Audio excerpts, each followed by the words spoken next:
Hi guys! Good morning! This is Manay Gina and welcome back sa aking YouTube channel.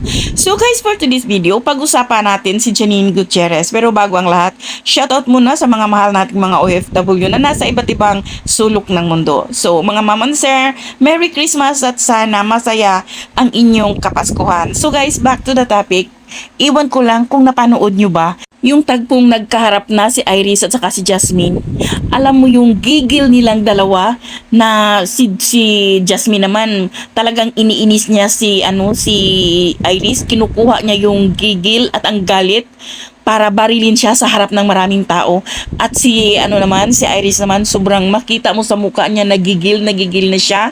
Galit na siya at grabe, sobra ang galing nilang dalawa. At ito yung kontrabina na nung tagpong yun na maraming naawa sa kay Iris kasi parang pinamukha ni Jasmine na ayan, minahal ako ni Tyrone, nabigyan ko siya ng anak. Ikaw, hindi mo siya mabigyan ng anak. Kasi nga 'di ba, nakunan si Iris at hindi na siya pwedeng magkaanak.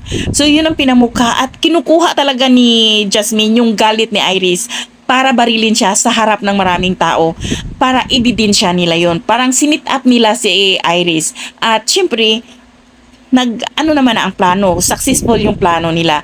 Pero dito kasi makikita mo sa dalawa na sobrang galing talaga nilang dalawa. Syempre di man maipagkakaila guys. Si Janine, clan ba naman ng mga actors and actresses, 'di ba? Si Judy naman, proven and tested na sobrang magaling din naman talaga si Judy. Yun lang guys, thank you for watching and have a nice day. Merry Christmas sa lahat. Bye. God bless everyone.